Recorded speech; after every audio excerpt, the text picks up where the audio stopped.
नमस्ते दोस्तों, आप सभी का स्वागत है। आज हम बात करेंगे छत्रपति शिवाजी महाराज की, जो एक महान योद्धा और कुशल शासक थे। वो योद्धा जिनका स्वराज के प्रति जुनून और समर्पण अब भी हमारे दिलों में बसे हुए हैं और जिनकी वीरता की कहानियां आज भी हमें प्रेरित करती हैं।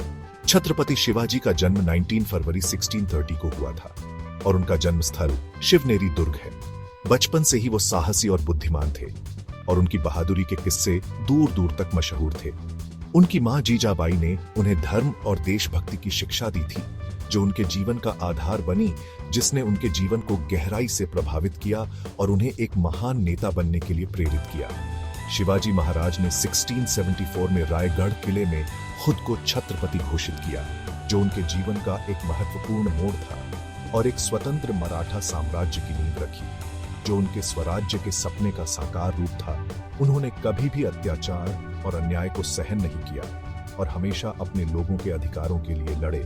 उनकी रणनीति और युद्ध कौशल अद्वितीय थे और उन्होंने अपने दुश्मनों को कई बार चौंकाया। शिवाजी महाराज ने गुरिल्ला युद्ध नीति को अपनाया, जो उनकी सबसे बड़ी ताकत बनी और मुगलों के खिलाफ सफलतापूर्वक लड़ाई लड़ी, जिससे उनकी वीरता और भी बढ़ गई। औरंगजेब के रूप में अक्षय खन्ना ने भी लाजवाब काम किया। उनके वन लाइनर और अभिनय ने इस किरदार को जीवंत बना दिया। हाव भाव और प्रोस्थेटिक मेकअप उनके रोल को यादगार बनाने जाते हैं और दर्शकों को एक अद्वितीय अनुभव प्रदान करते हैं। शिवाजी महाराज की कहानी हमें सिखाती है कि जब एक व्यक्ति संकल्प और साहस से भरा होता है तो वह किसी भी चुनौती का सामना कर सकता है, तो वह असंभव को भी संभव बना सकता है और अपने सपनों को साकार कर सकता है। आशुतोष राणा ने सर लश्कर की भूमिका को एक प्रभावशाली ढंग से जिया है और उनके अभिनय ने इस किरदार को अमर बना दिया है।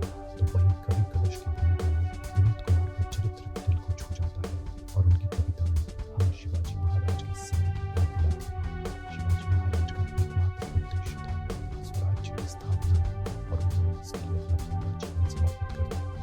उन्होंने हमेशा अपने लोगों की रक्षा की और उनका सम्मान किया, जिससे वह अपने लोगों के दिलों में बस गए। शिवाजी महाराज का जीवन हमें प्रेरणा देता है और हमें सिखाता है कि कैसे व्यक्ति अपने आदर्शों के साथ जी सकता है। वो एक महान नेता थे, जिन्होंने अपने नेतृत्व से लोगों के दिलों में जगह बनाई, जो न सिर्फ युद्ध नीति में माहिर थे, बल्कि कुशल रणनीतिकार भी थे, बल्कि एक आदर्श राजा भी थे, जिन्होंने हमेशा न्याय और सच्चाई का साथ दिया। उन्होंने हमेशा अपने राज्य के लोगों के हित में काम किया और उनकी भलाई के लिए हर संभव प्रयास किया और कभी भी अपने सिद्धांतों से समझौता नहीं किया, चाहे परिस्थितियां कितनी भी कठिन क्यों न हो। आज के समय